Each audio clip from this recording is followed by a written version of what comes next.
Good morning to the commercial streams out there. We're just setting up. We've been watching some clips. And I got one more news clip I want to play before the show starts. Mike is en route, so he'll probably be here pretty soon. And then we'll be off with Coder 539, so thanks for joining us. The chat room is going over at coder.show/matrix, and I just started the title bot, so if you want to help us title this, I'd really appreciate that. You can bang suggest away over there. Again, that's coder.show/matrix. So we've talked about Starlink on and off and Elon, but old Jeff Bezos, he's also planning to launch his own Starlink competitor, and they just reached a major milestone. And Brennan now for the launch of Amazon's satellite rocket. Let's go to Morgan. Hi, Tyler. That's right. So we're T-minus 30 seconds right now to liftoff. This is another milestone in the commercial space race. You can see it on your screen right there as Amazon gets ready to launch the first two test satellites to low Earth orbit. These are the first prototypes of Project Kuiper, which is Amazon's plan to build a network of more than 3,200 satellites in low Earth orbit to provide high-speed internet access anywhere in the world. And liftoff of the United Launch Alliance Atlas V rocket. And there it goes. So Amazon's Project today's Kuiper mission is dubbed Prototype Flight, or Protoflight. It's being carried out by United Launch Alliance. It's the JV between Boeing and Lockheed Martin. It's an Atlas V rocket on your screen that's lifting off from Cape Canaveral, Florida. And this has been a long time coming, 4 years and 11 months so far, with Amazon's overall investment in Kuiper expected to be upwards of $10 billion. Now, these first satellites that are on that rocket on your screen, they're going to be used to test the tech and internet connection before the first production spacecraft head to space early next year, with beta testing for customers by the end of 2024. Now, once all of that happens, this is why this is a big milestone right here. Once all of that happens, Kuiper will put Amazon in direct competition with SpaceX and its Starlink service, kicking off the latest chapter in the Jeff Bezos versus Elon Musk space rivalry. Unlike SpaceX, which launches Starlink on its own Falcon 9s, Amazon struck the largest commercial rocket deal in history last year, securing dozens of launches from ULA, including this one, Ariane Space, and Amazon's sister company, Blue Origin. So, guys, so far, this launch looks successful. It's the 158th one for ULA. In about 15 minutes or so, what's going to happen is the first stage is going to fall away. The second stage is going to deploy those two satellites to low Earth orbit, and then testing will begin to happen. Those satellites will be brought online over the coming days. Troy, the sight of those rockets taking off never gets old. I mean, the power and the complexity of them, it's really amazing. When all is said and done, Morgan, between SpaceX and this Amazon project, how many of these low Earth orbiting satellites or garlands of satellites will there be? Thousands upon thousands. Yep. Just to put it in perspective, Tyler, SpaceX already has more than 5,000 satellites on orbit. They have hundreds, thousands of customers as well across the globe. Amazon is playing a little bit of catch-up, for lack of a better term here, but they're expecting to put more than 3,200 satellites on orbit in the coming years as well. So, and that's just two companies. There are other companies and other startups that are also working on their own broadband constellations as well. Very interesting. And one assumes that there's enough space in space to accommodate all of these. Do we assume that? I don't know. I mean, part of me is glad to see Starlink get some competition. I am a Starlink customer. But geez, it's going to be a lot of space junk. And these things are going to have to probably evolve pretty quickly. So I don't know. The Beta says, did you guys know that curl stopped resolving .onion addresses back in March to avoid DNS leaking? Did this get covered or did it fly under the radar for everyone? No, we didn't cover it, I don't think. Because we generally don't cover small things. I mean, I should put that another way. Point updates that aren't like massive news for curl. Like curl isn't a topic that comes up very often. And for this type of story, this is the exact type of story that people who care will find out on their own. And the people who don't care, don't care. So, no, I don't. So generally we don't cover that type of stuff. Yeah, I don't know. It's a lot of space junk. But competition's also good. Maybe just every few years we could just take a big net and fly it all out to the sun. You guys probably heard about Bandcamp getting sold off again, and Epic Games is hurting. A week after laying off almost 900 employees, Epic Game announced it's increasing the price of the Unreal Engine. Remember, we just went through this with Unity. But not for game developers. The news came after Epic Games CEO Tim Sweeney himself, in a presentation at Unreal Fest 2023, and a video captured by a Fortnite creative developer. Okay. Sweeney explains the developer is using Unreal Engine in film, TV, automotive, and other industries can expect to start paying per seat for licensing.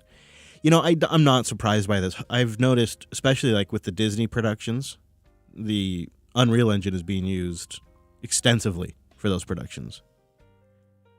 Sweeney claimed that the pricing model will not be unusually expensive or unusually inexpensive. Okay. All right. They also shed some light on the business decisions that led to the company making an unexpectedly significant business shift last week. Apparently, Epic Games began running into financial problems about 10 weeks ago, meaning that the company was facing some sort of financial downturn from late July through September. Evidently, all of Epic's Games' business has been, quote, heavily funded by Fortnite in the last 6 years, and different parts of the company became disconnected from their revenue streams. It adds some context to previous comments made by Sweeney about how the impact of declined Fortnite revenue, if the company's, remember their fight with Apple too, that's their signature game. Other parts of Epic Games may not have easily been able to make up for declining revenues. Sweeney didn't mention Unity by name in his speech, but he did allude to, quote, other game engines' royalties being discussed in the game industry. Oh man, can you imagine? They're thinking about making this change, right? Because this has been going on since July. So they're thinking about this change they're going to make. And maybe it was even going to be a price increase for everybody. And then Unity goes and sticks their foot in it. And Sweeney and the folks over at Epic are watching this go down going, holy shit, that was almost us. We almost just blew our head off. We got to pivot. We got to restructure this price increase. We don't want to end up like those Unity guys. 900 employees put out of work last week. They says they'll get hefty severance bonuses and maintain for support health insurance. Yeah, probably Cobra. It's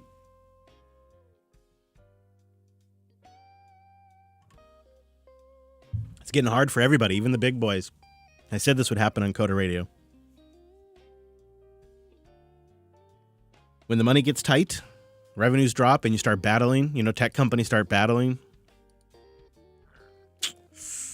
Yeah. Not good. Washington Post has an investigation out this morning saying earlier in 2023, Vietnam tried to plant predator spyware on the phones of U.S. Congress members, CNN journalists, and U.S. policy experts. This is according to a series of posts that have been released on X that the Washington Post, Weapon X, that the Washington Post is now covering, but, paywall. So, what am I supposed to do? I guess I'll just go read it off Twitter, Washington Post. Thanks for the paywall. Vietnamese government agents tried to plant spyware on the phones of members of Congress, American policy experts, etc. According to forensic examination of links posted to Twitter and documents uncovered by a consortium of news outlets that includes the Washington Post. I see, okay. So this has been cooking. I was contacted by members of the European Investigative Collaborations as part of their investigative project on the international spyware market, known as the Predator Files. Wow. Hashtag Predator Files. Spyware scandal continues. It's got a hashtag, guys. Hashtag Predator Files. Check that out. Did you know? I didn't know. It's all news to me. Apparently, Amnesty International has been working on it too. The attempt took place on April 14th, 2023, when the account Joseph Gordon16 responded to one of my tweets. The no-fly zone enforced of North Taiwan tweet, blah, blah, blah. The reply tweet, which had been since removed, contained a malicious predator infection URL that led to a fake article on South China Morning Post with the headline, quote, U.S. defense contractors visiting Taiwan in May to boost security tie-ups. Clicking on this URL with a mobile phone could have resulted in the infection of the device being used. Therefore, I would like to alert my followers to this issue so you can check if you clicked on this URL. If you did, please take appropriate security measures. Thank you. Yeah, well, let me go check my hip. Oh, no. 12feet.io. I always forget about that. I can never remember the damn URL. But the dragon says that would maybe bypass that paywall. A dragon? There has a bit of dragon in these parts. Hello, Mr. Dominic. Yes, the dragon has a special incantation to avoid Wall Street Journal and Washington Post paywalls. The magic dragon, indeed. He's better than the purple dragon. He's the golden dragon. Puff the magic dragon Lives by the sea. All right. Are we ready for some coder action? How you feeling? Big show. I'm feeling great. Big show. Lost my doc, but I will find it. Yeah. Not a problem. Woo! The hell out of here. Who needs a doc? All right, I'm ready. Let's be honest. I can't be trusted. All right. Damn. Yeah, every now and then Drew drops me a few good ones. I love that one. Let's be honest. I can't be trusted. All right. So hitting record. All right, we're recording here. Sometimes I feel like I'm the Commodore 64. God damn it. All right, jump in at 4. 1, 2, 3, 4. 4. Yes! All right. It's Coder 539 chat room. Please save us. And Bang suggest we need your titles. I'll do an effort. I'll do like a low effort example, but do better than me. Okay, I'm gonna put it in there, but do better than me. Get in that chat room, coder.show/matrix, and name 539 for us. Oh, good. An airplane is dive bombing right now. Good. Good.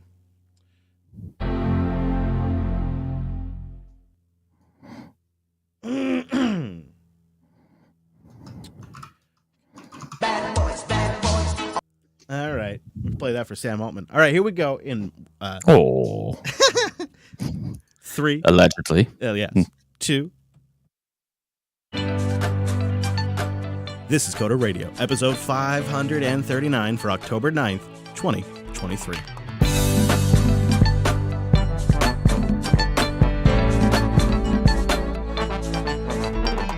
Hey, you look nice today, and welcome back to Jupiter Broadcasting's weekly talk show, taking a pragmatic look at the art and the business of software development and the world of technology.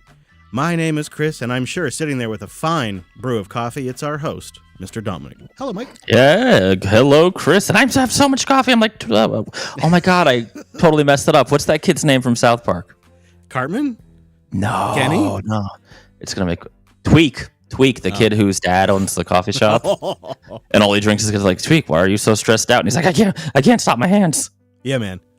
It'll get you. You know, that's why you gotta cut it with a little L-theine. You see, that takes off the jitters. That's what us pros have learned over the years. Pros. Yeah. Actually, I love that coffee has made its way into the work from home / hybrid battle. This story just felt perfect for Coder. This is the headline. Hybrid workers are, quote, coffee badging to spend less time in the office and dodge return to office mandates. So what, according to Business Insider, is happening is hybrid workers are doing coffee badging, where they show up in the morning, have coffee with folks, maybe catch a meeting. They're there for maybe a couple of hours, and then they just head home. So they've essentially shown up, they've socialized, they've had a cup of coffee, they've coffee badged, and then they're right back to their home office. So the funny part about this is not only do they screw the employer twice by, one, not complying with the work from the office mandate, they actually cost them more money. That's true. Because of the coffee, right? Well, and they're wasting gas or whatever, money on the bus just to go do this essentially performative action. I This is something that you would see in like, the Irish poets. I forgot the guy who says, let's eat all the kids during the potato famine. This is a sign that the power structure is a little off. That's what I It's think. absurd, right? That's what I'm getting at. It's absurd. It's so silly. And I bet there's a number of middle managers who were like super happy with this for a while. They just didn't know about it, right? Showing you how little it actually matters. Yeah, because if the Business Insider's covering this, it's been happening. According to them, it's become more popular as companies started enforcing return to office mandates. They say in June, Owl Labs surveyed 2,000 workers, and 58% of the hybrid employees said they were joining the coffee badging trend. I don't know, man. It's like you push them and they just find a way. Like the workers are going to do what they want. It's so funny. I feel like this just isn't worth it.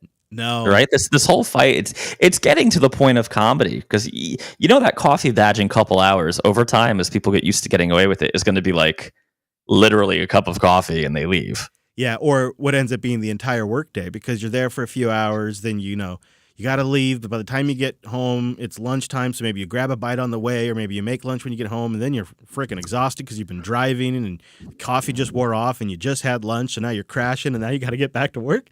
I don't think so. Well, I wouldn't be shocked, too, if we actually track this, that, in fact, listeners, let us know. Around like 1:30, between 1:30 and 2:30, when people have got to go collect their kids from school. Yeah. Right, because I think a lot of folks, I know I did, after getting used to just 100% from home and it was kind of more normalized, or doing meetings on Zoom and demos on Zoom, or Google Meet, whatever.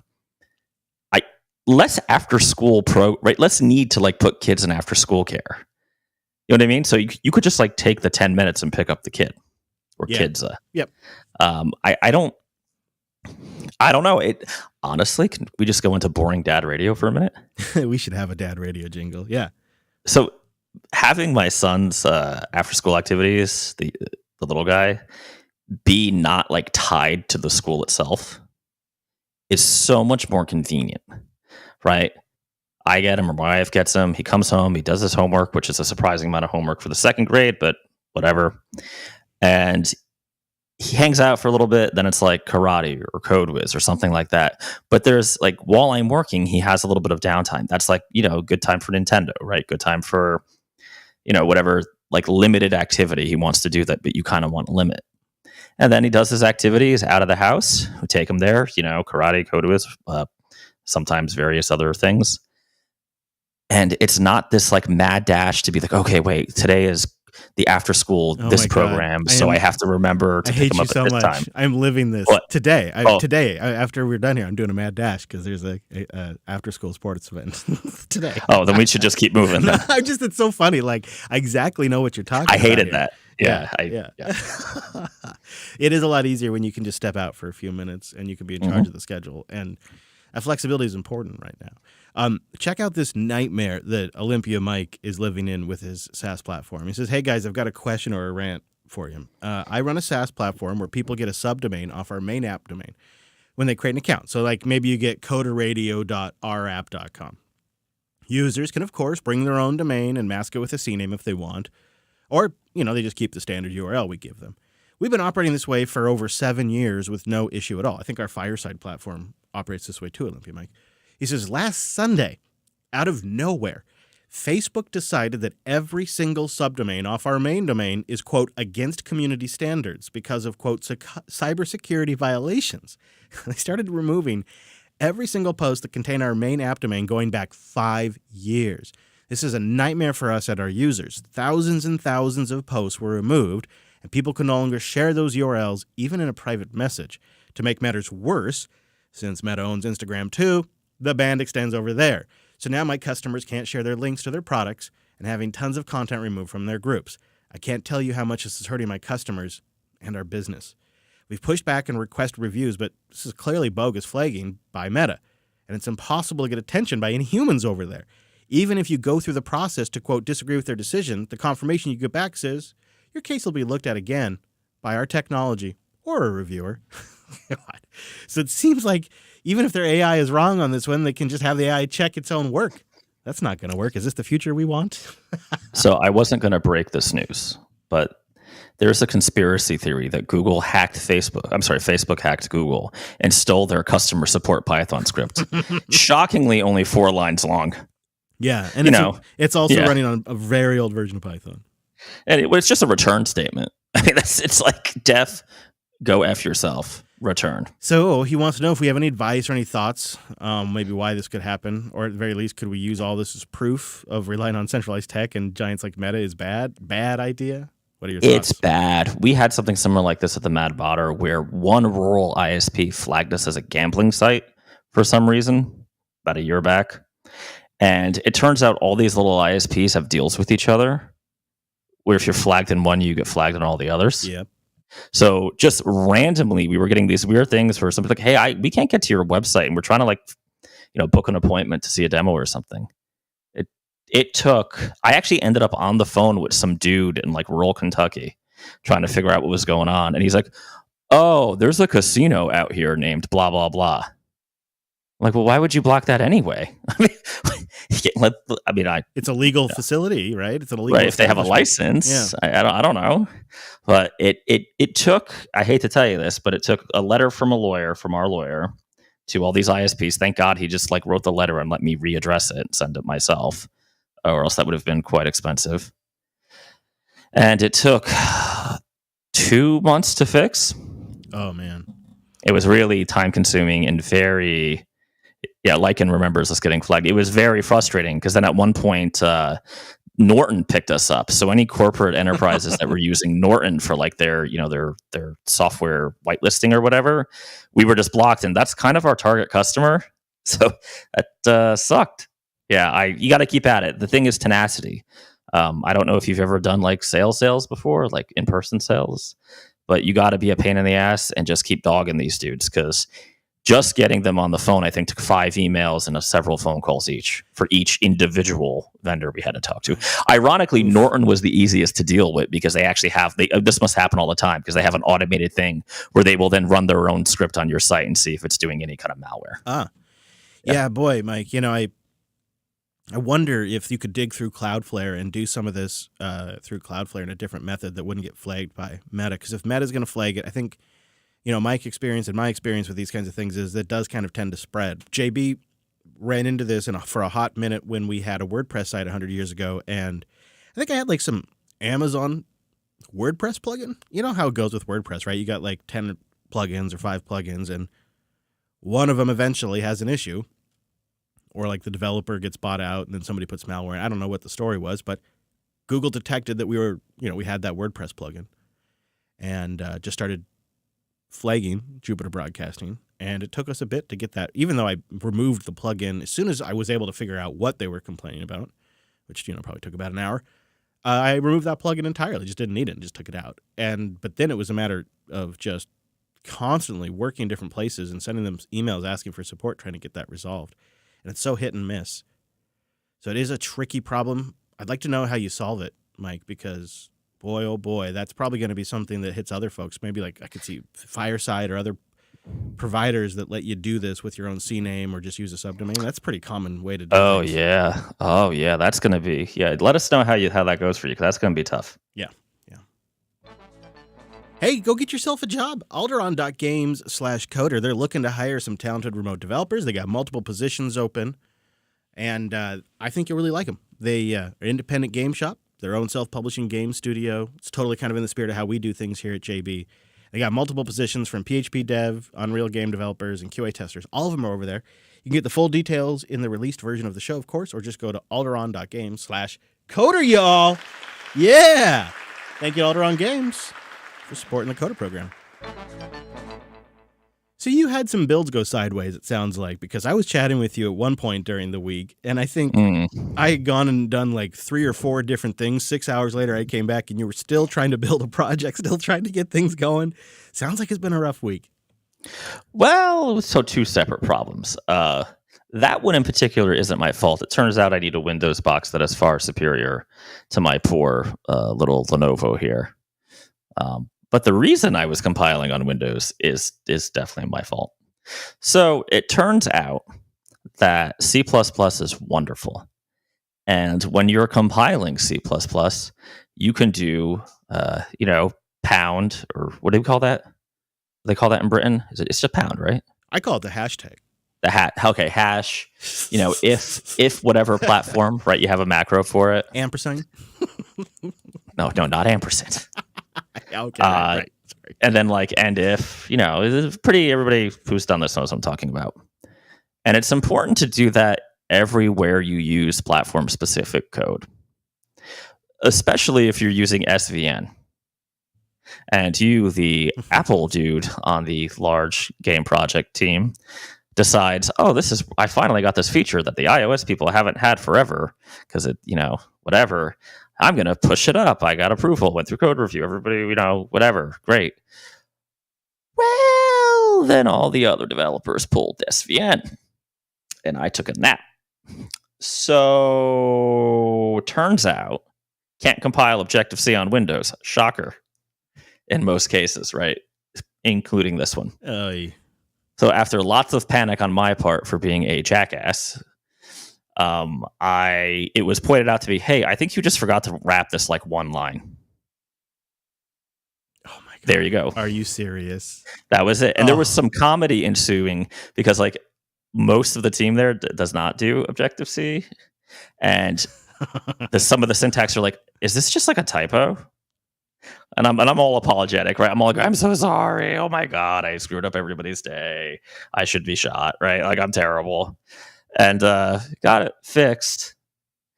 But then I'm I'm not pushing anything up anymore until I can build it on Windows. So now I'm configuring a Thaleo Threadripper. Because I was told by our good friend Matt from Alderaan that is, for some weird reason, the best Windows dev tower for what we're doing on the game available right now. That's great. The System 76 is a great Windows dev box. Premier Microsoft vendor system, well known. Paul Thrott, big fan. Yeah. So I am waiting because I heard a little birdie told me on Twitter, which I guess is on Weapon X. They revealed that there are some changes coming. But you want to play high-low? That's Price is Right rules apply. Okay, I'm going to read you specs. Hang on, let's get over here. The words of the Scorpion. All right, I won't pull up the website. You can't look. I won't. Right, I was peek. gonna say, yeah. Okay, all right. Okay, so we are talking the Thaleo Major. I can give you that. Oh, okay. Okay, we're not screwing around here. Where's my quote? Did I save it? That would have been too easy. Yeah, there you go. Right, I know. All right, I'll do it in real time. We'll do it live. Okay, yeah, just build it. Just build it again. Yeah. And then I'll try to guess the price. As long as I don't go over, I win. Okay. Thaleo Major. I'll tell you the base price, $2,400. I'm rounding all numbers. So. Okay. Base price, $2,400. You have choices in colors. I, of course, am going pink. I actually do like the pink. When they sent me the review of all the panels, the pink is actually pretty cute. But I think I'm either going to go blue for Alice because her dress, or I might just go the etched PCB like my old one. All right, 5.7 Ryzen 9 7950X, 16 core at 32 threads. Okay. 128 gigs of RAM. 4 terabyte PCI E5 M2. Oh, that is a big boy. That RAM and those are big ticket items right there. That's pretty big. Yeah. I'm cheaping out a little here, but 12 gigabyte NVIDIA GeForce RTX 4070. Now, the reason for that is my actual limiter on both Mac and Windows is the CPU, I've noticed. So why 2 video cards, though? I don't have 2 video cards. Okay. I thought I heard you say you had a Radeon in there. Okay. Going up to the 1,000 watt power supply. Why not? Yeah. It's stupid. We're going to ignore the warranty stuff because we know how I feel about that. And we're not going to add peripherals, right? I have a launch keyboard. I have my Naga mouse I've had for 10 years. I don't need anything like that. So we're just talking the built-in warranty, right, which is free for a year. And I'm going to run through the specs again. 5.7 Ryzen 9 7950X, 128 RAM, 4 PCIe 5 SSD M2, 12 gigabyte NVIDIA GeForce RTX 4070. Sir, do you have a bid? 4,100. You win. Really? Exactly. Without tax. Okay. Without tax. 4,232. Now, tax and shipping, I'm going to hit, it's going to hurt. But man, I could have won big. What's my prize, Bob? That's great. That's going to be a hell of a we rig. have to sell more ads because I got to pay for this. Right? Yeah, no kidding. But man, what a monster! What a monster! And you're going to Now, put Windows 11 on it? I am. Weird. You know what? The funny thing is, so then I went looking because I believe Matt, but I was like, you know what? Let me look at the other systems. System 76 is honestly a better deal, unless you're going to build your own. Yeah. Right. The big caveat in this is but my track record and opening a computer seems really stupid. You know what actually burned me out on building PCs? Because for years, since the 90s until about 2017, I built PCs. 2018, I just built the PC if I wanted it. But I went through this just rash of 3 or 4 machines I tried to build where I'd have to RMA 3 out of the 5 parts. Ooh, yeah. And it was like, because PC building has been declining, the industry isn't really keeping the quality up for them anymore. And so I just, at that point, decided I'm buying pre-built because they can deal with all the RMAs and the faulty gear and build the system for me and then ship it to me. Oh yeah, for sure. I've done it before in my youth, but so one thing about the System 76 is they're not an advertiser right now, but the build quality is good, and this might be just a fat guy hand problem, but there's like room in the case for me to get in there if I have to. Where on some of these big boy, yeah. So there is an argument that's been made to me that this is the wrong choice. Believe it or not, this is the minimum. I'm being lobbied to go all the way up to. You ready for this? The Mega. Yeah. All right. Want to do that spec? Yeah. Since okay. we're doing just pro. Okay. Right. How many kids do you have to sell into slavery? Just all right. We got the color choice again. We don't care. We're going. Oh man. All right. So 4.5 gigahertz Threadripper Pro 5975 WX. Okay. What's our base cost? What's our base rate cost? Hang on. I got to take that out. Our base cost is 4,700. Okay. All right. 256 gigs ECC DDR4 at 3200. The drive, we're going again 4 terabyte SSD. Okay. We're not doing additional storage. Now, things get wacky on the graphics for the Mega. You have too many choices that cost, in my opinion, just way too much money. So I'm going to go with 16 gigs NVIDIA RTX A4000. I know that is not like a baller choice, but it seems reasonable-esque. Yeah, and you've stated CPU is really your main concern. CPU, which is why the Threadripper. All right, would you care to place your bid? Oh, boy. Oh my gosh, man. This is actually a lot harder. It's a lot harder because there's one component in particular that screws up the whole pricing. Actually, can you guess the component that messed it up? That weird GPU? Nope. Okay. It wasn't too bad. No, I don't know. I'm going to say 6,200. Oh, you're low. I think you'd lose this one. 8,153. Holy. Okay, so what is the main component in there? That's the processor, the Threadripper upgrade itself is 2,185. Yeah. That's just the upgrade by itself, yeah. And if you go to the highest one they offer, it's an additional 3,214. So that's a total of, if you start from the base model and go up to the highest CPU, that is $5,300. It's just $5,400 for just the CPU upgrade. Geez, do you think it could really make that big of a difference? I don't think so. I'm going with the major. Yeah. Yeah. Because you know what? It'll be good enough. Now, the only thing I don't like about the major is it taps out at 128. It would be real nice if it could go up to 256 for like future expansion. Oh. But I mean, 120, I think I'll be fine for, I better be fine for years with this thing. I've been taking out a mortgage for it. Yeah. I mean, well, if you got, I guess one of the other advantages of getting the even bigger one is if you ended up being broke and homeless, you could just sort of move into the Thalio. You could live in it. It is large enough that my child could live in it, for sure. Yeah. Wow, man. That's going to be a hell of a rig, though. I was kicking around Windows 11 on an XPS 13, a really old one with like a 5th gen i7, 8 gigs of fixed RAM, and it struggles a lot more than I expected. I mean, I know it's the latest Windows. It's not exactly supported hardware, but I've been running modern Linux distributions on that thing since the day it shipped, and they've all been pretty peppy. But even like opening up Explorer is slow, just slow for the Explorer window to render. Some tasks are still pretty good, but my goodness, man. I'm not a big fan of the Docker desktop software, but the combination of WSL2, Docker desktop, and VS Code is so tight. You know, the way like in VS Code, you can just click a button and now you're connected into a WSL environment. You can edit any of the files right there, like you're just browsing the WSL environment or the Docker containers environment. Just click in between all, just right there, automatically all set up. It's so slick. Oh, Chris, that's double A league. Can I give you the pro tip? Oh yeah, give it to me. Just run the code McCann from WSL and just alias the path.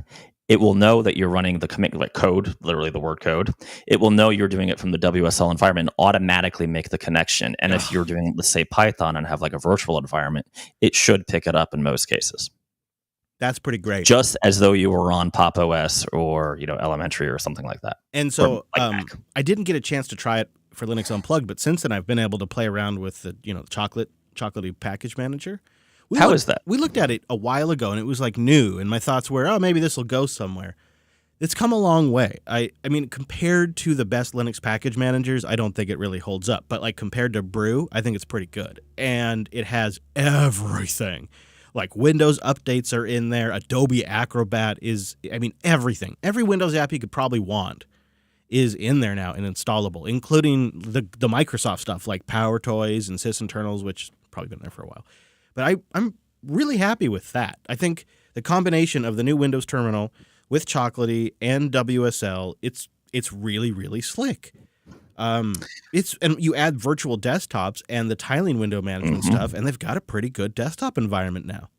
It's not terrible. I mean, I was doing some of this on my little Lenovo. It's just the pure resource constraints, but especially, so this wasn't our intended topic, but I would say at least like 90-something% of the dev team over there is on Visual Studio proper for Windows.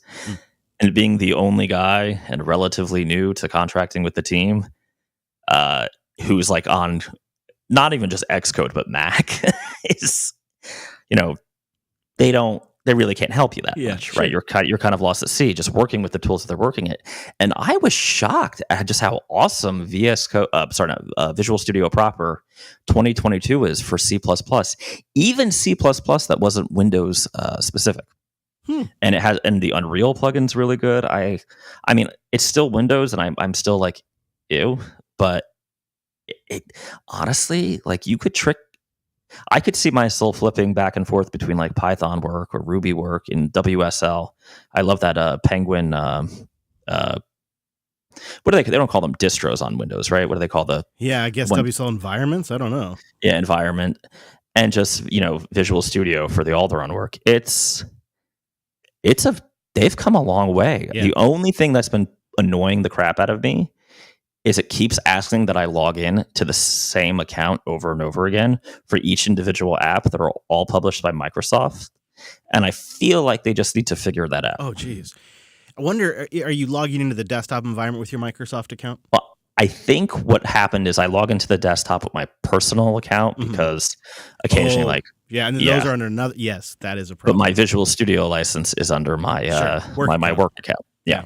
So I find myself liking it a lot more than I expected, and I'm pleased that they've made it so much better. Some things are still there that are like kind of really you could trace back to NT4 and XP, and I'm kind of shocked that one of the largest tech companies in the world, after Windows 8, where they lacquered it over, and then Windows 10 they've lacquered it over, and now Windows 11 they've lacquered it again, and I thought for sure that stuff was like a 1 or 2 release transition thing, and that surely a company like Microsoft would go clean up that old plumbing. But no, still there. It's a little weird too. I mean, we did a lot of episodes on this, like 4 years ago when WSL was the hotness. But it's weird how I feel like they've done a really good job with WSL. Yeah. Like it's a full production environment. Remember the first time we looked at it, you had to do a lot of trickery to even access the local Windows file system, and they did. Oh, yep. And now they've got graphical application support. They've got true, genuine virtualization in there, hyper virtualization, and they've got the file system support. It's really easy to just open up Windows Terminal, open up a tab, and now I'm in Arch. This tab's in Ubuntu, and this one is PowerShell. Of course, you would start with Arch. Yeah. I mean, come on. Yeah. I like it. I think I'll probably, use it for a few more days just to kind of round out my experience. But I will say, especially for me, because I'm setting up my setup from scratch, right? Like, I totally acknowledge the vast majority of Windows users, they buy a machine that has Windows installed on it. I don't like that. Those always come loaded with crap. But man, is it a hill to climb. I had a couple of machines I just couldn't get Windows 11 installed on, period. Then the XPS 13 took quite a rigmarole. And then, as you know, the Windows update process on a fresh install is an all-day thing. It's just ridiculous how inefficient that whole thing is. And then you got to change everything.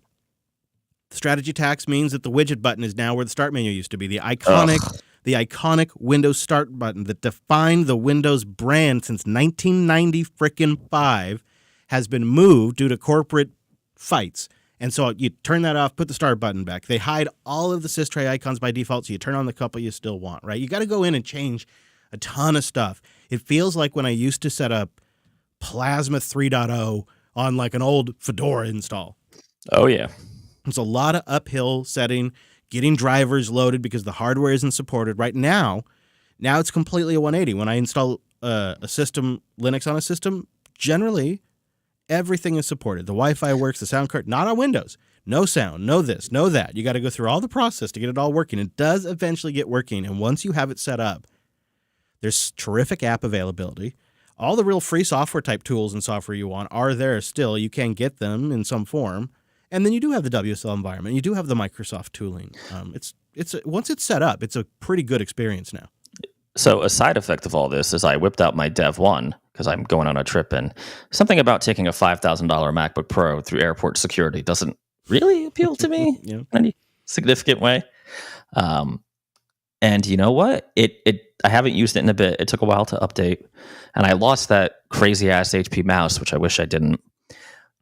But you know what? It's smooth, and I was it took me maybe an hour to remember the Cosmic key commands. The key bindings, the macro controls, for the tiling and all that. I was slinging Python and mostly Ruby, to be honest, but it was up and running pretty quick. And I don't know. I'm utterly failed at getting Windows to run on the Dev 1. The Windows installer on the Dev 1? It will not see the disk on my Dev 1. And of course, because the Dev 1 was made for Linux, there's no drivers made available by HP. I found the model they base the Dev 1 off, but they don't actually release those drivers directly. You have to go through a whole rigmarole. So I eventually bailed. And I couldn't get Windows 11 on the frickin' Dev 1, which I thought would be a slam dunk. I was surprised by it. We should also know, just so people, if they look it up and are excited, you cannot buy a Dev 1 anymore. In fact, if you go to the page, as I probably heard my clicky keyboard, they are only offering support from 3 years of your purchase. Mm-hmm. So Chris and I are probably hitting the end of our support, or maybe, I would think. Maybe close. Yeah, we're close. We got to be like, Don't know. But yeah, it's a real contender. Linux is a real contender, especially if you're purely a dev environment and don't have to compile gigantic ass 3D console games. Yes, right. Exactly. Wait, that's not the right show. Yep, tailscale.com. There it is, tailscale.com/coder. Yep. Go over there and get yourself 100 devices for free. Yeah, for reals. 100 devices for free. Inappropriate? Nope. It's actually quite appropriate. tailscale.com/coder. It's been a bad week for AI headlines. There is upset over AI being used in Disney marketing. There's upset in AI being used for art openings. There's upset in devs using AI to write an apology letter to their community. That's kind of like meta mean. Like they're apologizing to you and you're like, not only do I not accept your apology, I take issue now with the form of which your apology was structured. Right. I mean, when you send somebody an AI generated apology, it's kind of like the lowest form of effort for an apology, right? And it's great that my wife does not listen to the show. Basically, she on iMessage, she's talking to ChatGPT all day long. That's a great idea. I should think about that. I stole that from South Park. Yeah. So the Disney one's kind of funny. So I guess Loki marketing was using a Shutterstock image or something like that or maybe the AI used it as a source. But of course, people noticed that it was a stock image called out Disney for basically incorporating stock imagery and modifying it with AI art. Yeah. And then how about this story? This one is really, though, like, this is the one that I think is going to hurt. This is the headline. Despite charging $10 a month for Copilot for GitHub, the Wall Street Journal reports Microsoft is losing an average of $20 per user per month. The Wall Street Journal says it highlights the challenging economics of providing AI services, which are expensive to build and expensive to operate. Using AI to summarize an email is like getting a Lamborghini to deliver pizza, the Wall Street Journal notes. You know, I think this one's bad. This is bad. That's a level of. I mean, that's a 50% loss, right? Yeah, man. Well, what I don't understand is, aren't they just using OpenAI on the back? I guess they do have their own OpenAI infrastructure that they run on Azure, but to me, this is such a bad story because all the AI hype is about money for the tech industry. Everything is about AI right now because the only thing that's getting any investment, it's propping up the S&P 500, for God's sakes, all the AI hype. And so, if this story comes out saying even Microsoft with their sweetheart OpenAI deal and all their Azure infrastructure and all their integration and tooling, they're losing $20 a month while they're charging you $10. So I guess we're to infer that it's costing them $30 a head to use Copilot. That's remarkably expensive for something you want to scale to tens of millions of users. So this is where I feel like I'm not on board with the general AI hype. I mean, don't get me wrong, I will hype it for sure, but not for the use cases that some of these other folks like OpenAI and I always forget the other one. And the dude pinged me the other day, and I'm very sorry, but I can't remember the name. It's not like, Chris Fisher and Mike Dominic are going to use AI. Like, I'm joking about having my wife talk to ChatGPT, right? Like, that's a joke. But for specific narrow industry use cases of checking documents, checking compliance, basically a lot of nanny, for lack of a term, hygiene, nanny kind of work for your data, I think it makes a ton of sense. But it ain't $10 a month, right? This another crazy tangent. This is the problem with how since when we started this show in 2012, how the VC bender devalued software, where you could get an enterprise quality SaaS piece of software for $10, $20 a month. That's nonsense. Things cost money, and you're going to be paying thousands a month. Yeah, and infrastructure costs money, and there's a lot of infrastructure here. Oh, and we don't have it in this week because I was going to do a little more research for next week, but all the hosting plans are going up. I don't know if you guys have noticed it, like I've noticed it, but little by little, all the, I would say that if you're, in this business, the underlying vendors that we rely on for our infrastructure, for our platforms as a service, if you had to renew, if you are a software company and you have to get, some states call it malpractice, some states call it errors and omissions, some call it both, insurance, that has gone way up because now all these old school insurance companies realize the data leak risk, and they've basically doubled their premiums. And I can tell you that we just got a bid and we've had no cases. I don't think I've had any kind of issue in 6 years. And even that was like a $5,000 issue that I just settled. It's crazy how expensive just operating the business has become. And I think that's for everybody, right? That's not particular software. And that is where AI can be a cost-cutting, a cost control measure and help. Not helping you order a damn pizza. Microsoft, you should turn that off. Somehow even the price of data has gone up. Even just moving bits. Somehow. Bandwidth. Yeah, bandwidth costs have gone up. Yeah. I've had two different providers who have raised the rates astronomically on JB in the last 2 months. Really, all in the last probably not even 2 months, probably the last 38 days. This year has been the first year that my storage and bandwidth costs have gone up and not down. Yeah. Yeah. Yeah. So this is a problem, and there's a situation that I just want to touch on. This is not really the kind of story I like to talk about on the show, but if those of you listening would stay a while and listen. Stay a while and listen. If the, losing $10 a user for one of the most prominent AI tools isn't going to slow the roll of the AI bubble, the situation with Sam Altman certainly could if it were to actually get any coverage. I think it's absolutely an indictment on the tech press that you're probably hearing about this for the first time on the Coda Radio program. But on March 14th of this year, Sam Altman's sister, Annie Altman, took to her Twitter profile, and it's a long, disgusting thread. If you would like to read it, it is still public. It has been public for a long time. She talked about it also in November of 21, and she says that she experienced, quote, sexual, physical, emotional, verbal, financial, and technological abuse from my biological siblings, mostly Sam Altman and some from Jack Altman. And she says, I feel strongly that others have also been abused by these perpetrators, and I'm seeking people to join me in pursuing legal justice, safety for others in the future, and group healing. But there's been no coverage of this. Sam Altman was just on Joe Rogan this last week.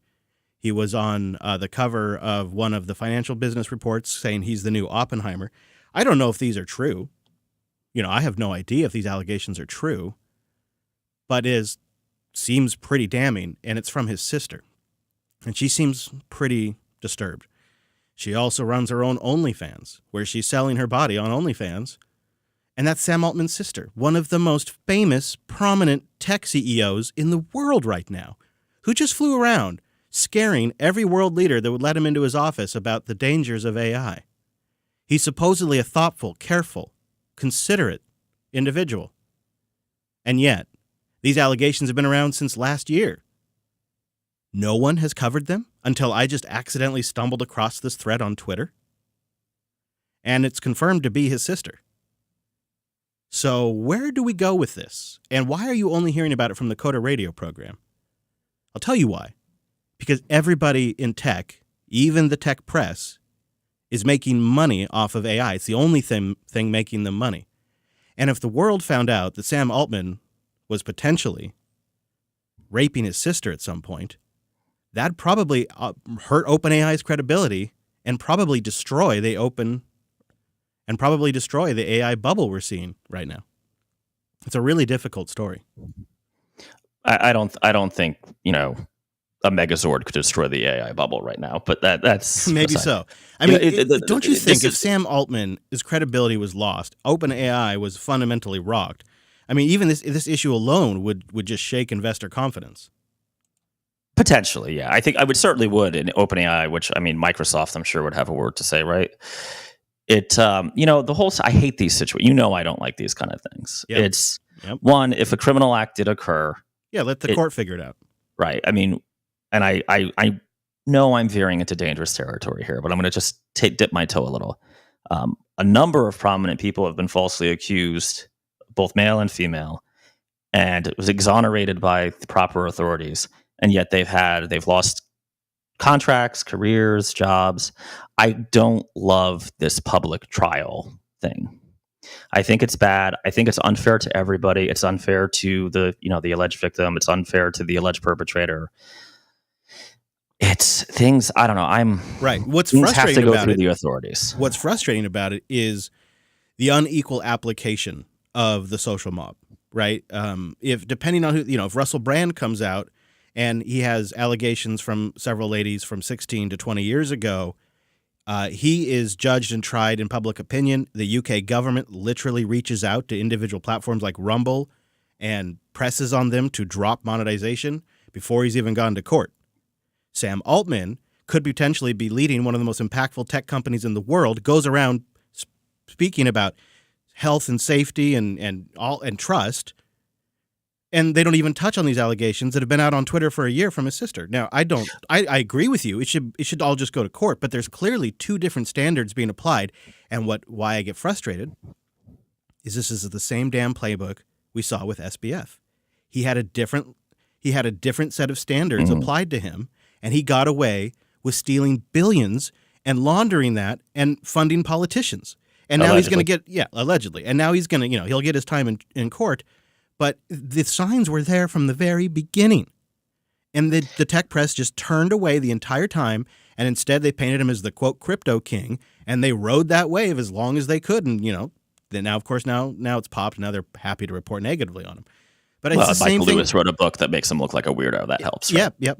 But it's the Bankman-Fried playbook now being used for Altman. And we're just watching it happen again. I guess this is Mike's, dad's civics lecture here. It sucks when bad people get away with stuff, right? The Jeffrey Epsteins of the world, But really, one of the beauties, if you'll let me have my Statue of Liberty soapbox here, of the U.S., at least the way it's supposed to work, is we are supposed to be far more willing to let 10 guilty guys go free, guilty gals go free, than one innocent person be convicted. And this is, I think, the worst indictment against social media, not misinformation, not any of the other nonsense that people scream about. It's now a court of public opinion. Yeah, but that's not right. Juries go through a process of voir dire where they're supposed to not have a bias against you. They're not even really supposed to know anything about the case or the defendant, if possible. If they're prejudiced against where your family's from or who you are, or your race, your religion, or they just don't like rich guys, right, or whatever it is, or they don't like women, or they don't, the judge correctly throws them out and says you cannot be impartial. So the idea that random folks on Weapon X or Facebook get to try you without a proper hearing, proper evidence is... Yeah. I mean, I'm 100% with you. It just seems like we're kind of talking about two issues, because I agree with all of that, but that's not how things go down, right? I think what I'm trying to build a case for here is we are seeing this broken system that you just talked about weaponized against certain individuals and then completely just totally ignored for other individuals. And it all comes down to sort of their privilege, their status, their class, their role in the industry, and how much they're all sucking off the teat of the wave of what they're creating. And it's disgusting. And I think so I agree with you, but I think what we're seeing here is two separate problems. Yeah. I mean, he's more trusted, right? And it may well be true. And I would, if I had to bet, I don't know the man, but this seems like a lot, right? It seems unlike, I don't know. But if it's true, she deserves to go to right? She deserves justice. That's what she's asked for it in her tweets. But you ask for it from the FBI or the police. Exactly. That's my issue. You don't, because it's possible this could be some sort of long con to get a bunch of money out of Sam. I mean, I'm not saying he's guilty. Well, that's right. And anybody who's gone through a nasty divorce, this kind of stuff is pretty par for the course. So I not that it's his ex-wife. Do you have any sense? Do you want to make any bets on how long until this comes out into the general public? Do you think it never comes out? Well, I think unless there's a charge. I mean, I think it's weird that this isn't a criminal investigation. These are very serious charges, right? I mean, it's hard to get more serious. She's just been flying under the radar this whole time. By the way, do not go to her Twitter feed unless you're comfortable with not safe for work material. When you put it in the notes, I was like, Jesus. It's a lot. I don't know. I guess I still have that old error on the side of everybody deserves a trial before you start bashing on them. Because sure, I'm just pointing out that that's not the universal standard. That's not how it gets applied, and we're seeing it. We have public tar and featherings all the time. I'm not saying I like it, but yeah. All right. Well, thank you everybody who does help us stay independent. I mean, I think independent media is becoming such an important time right now, both in political news and tech news and general news and coverage. And it does mean there's a lot of diversity of thoughts, but you can support the ones you think are best. And we really appreciate our members out there, coderqa.co. You get an ad-free version of the show as a thank you. You get the Coderly every quarter.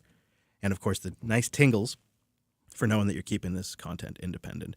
And, of course, thank you, everybody who does boost in with a new podcast app or using Albion, the podcast index, or however you like to do it. We really appreciate the individual production support as well. It's a nice way, and it's a good signal for the show as well. Tell us what we got right. Tell us what we got wrong. And now it is time for And Forward Humor is... I like that. I didn't hear that one before. Yeah, I usually don't play that one, but that is a good one, isn't it?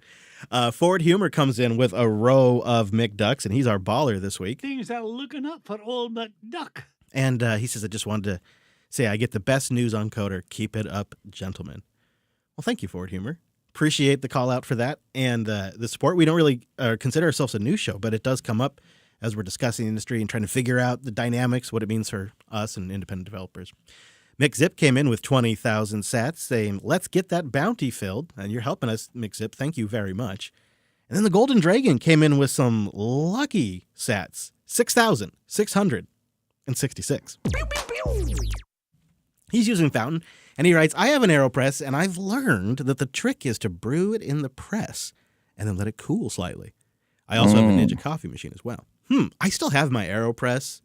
I should play around with that. He also writes, the Vietnamese drip and V60 pour over are my two favorite ways to enjoy a great cup. And he's a big fan of Alderon Games, and he's glad they're sponsored. Yeah. Thank you, Dragon. Appreciate that gosh darn support. Sir Alex Gates comes in with 12,891 sats, the Podcasting 2.0 consultant. Using the index, he writes, I currently use Poetry for all of my Python scripts. I use PodPing HiveWriter included. It simplifies a lot, but both for multiple developer workflows and the build time packaging. He says, and if you're not shipping in a container in 2023, what are you doing? I know. Oh, don't get me going on the corporate enterprise Linux packaging scene again. I could show you some dark places running on Axis still. Yes.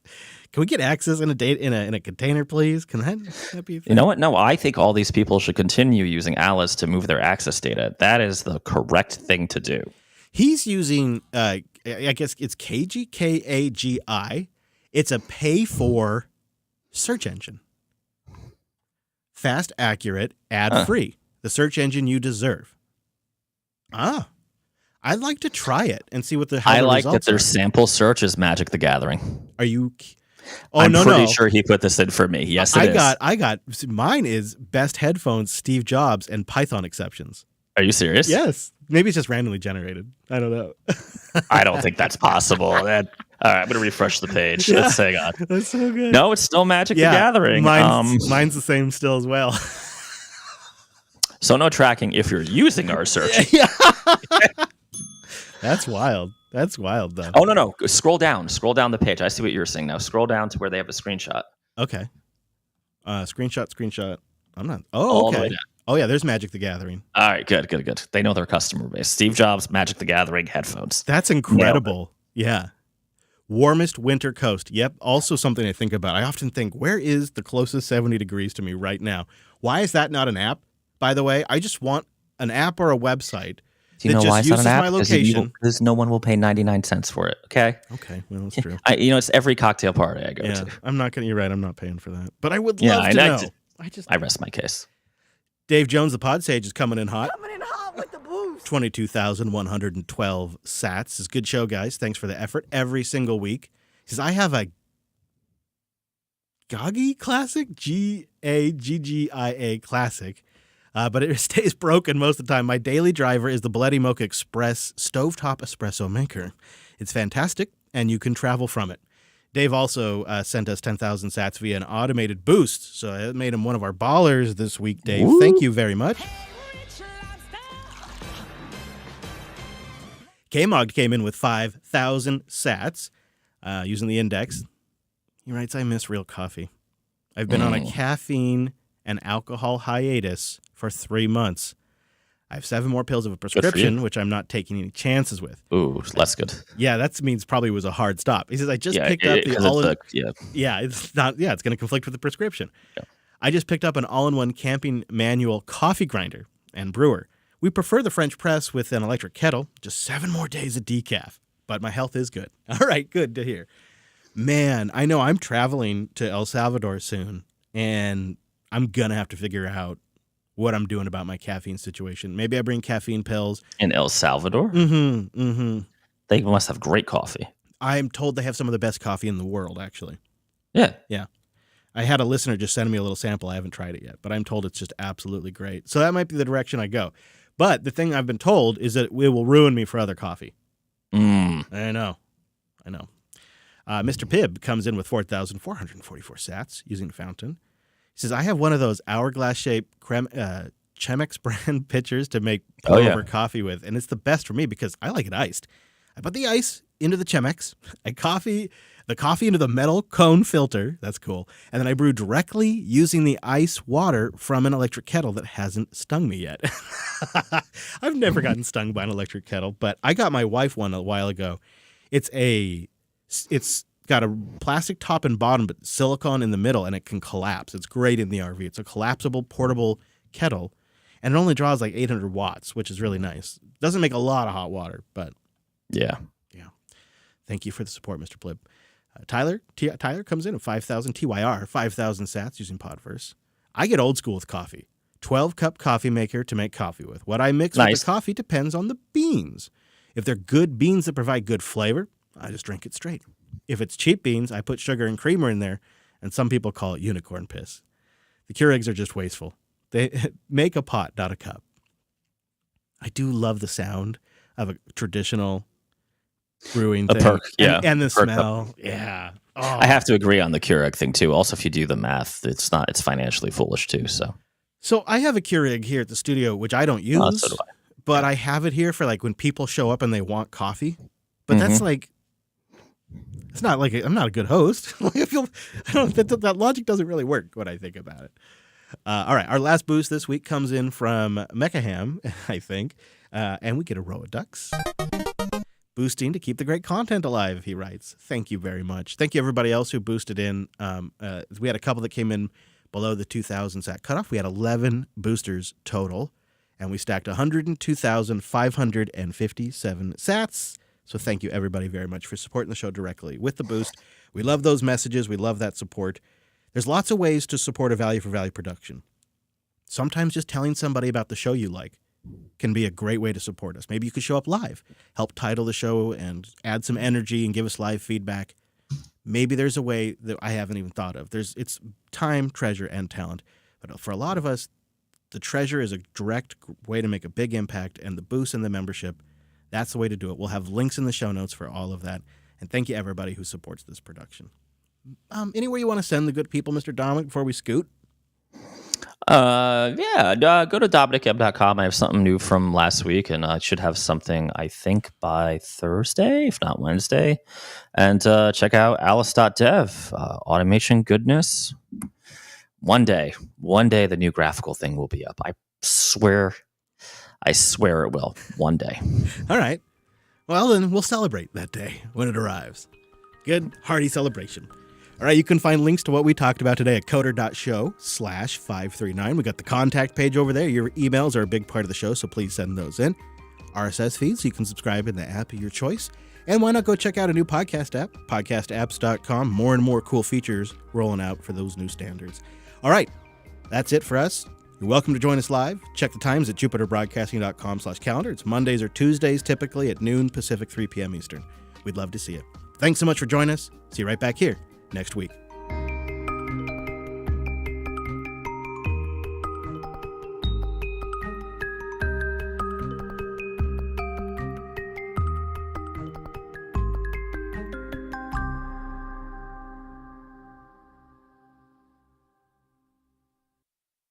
Thank you, Drew. Ba-doop-ba-doop-ba-doo. All right, I'll stop. Now we got to title this thing, and then I think we're going to scoot out of here. Yeah, you got to run. So let's hurry up, title people. It's one of those things that a girl goes through. You know, what's also awkward is this one's not so bad, but a lot of times they're at schools I've never been to. So, like, the parking lots are totally new to me. You don't really know where everybody's meeting up. Oh, yeah. The whole thing's so awkward. It's so awkward. I hate Carline, they call it here. Ugh. Yes. It's everybody gets to the school, it's fine. And then the minute they cross the threshold, they're like, we don't know how to drive anymore. Me and one other person submitted titles this week. Pop goes the AI bubble. Mike breaks the build. I like Mike breaks the build. Okay. Mike breaks the build. You know what? It's fun when the show's title just shows my general incompetence. Totally with my goals. Lead with that. That's our motto. Lead with that. Listen, you can hire us, but let me tell you something. I'm going to break that build. I've been to 15 million realities, and in all of them, I break the build. I'm a freaking time traveler, and I can tell you one thing: I'm gonna break that build. I'm like Stan's dad. I do the pangolin in all of them. There's no alternate. I thought you were going for a Rick Sanchez thing, but that's the same thing, really. So. All right, well, we'll go with that. Back to Tuesday, right? And then, did we need to figure out a double for next week, or is it the week after? I know we were going to talk about that, but I don't know. Let me get back to you. Okay, next week is I'm not traveling far. Okay. But I'm doing enough in Gainesville. If y'all know Florida, sure. The more north you go, the more southern you get. I'm going to get shot so much. So let me see.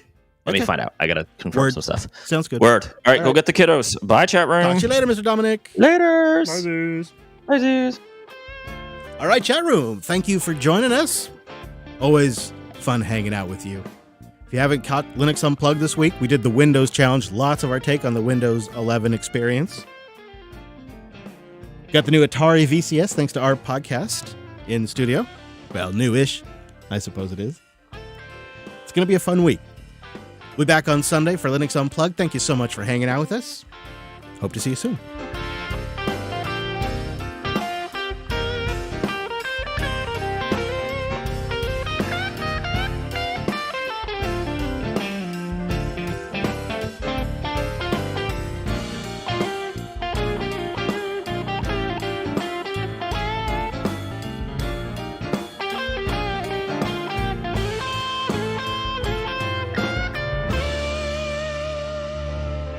Now, boys, are you ready to do the rigmarole?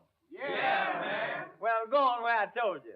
Do like I told you. Because everything is home cooked. Look out now. Here we go. Watch it. 1, 2, 3, 4.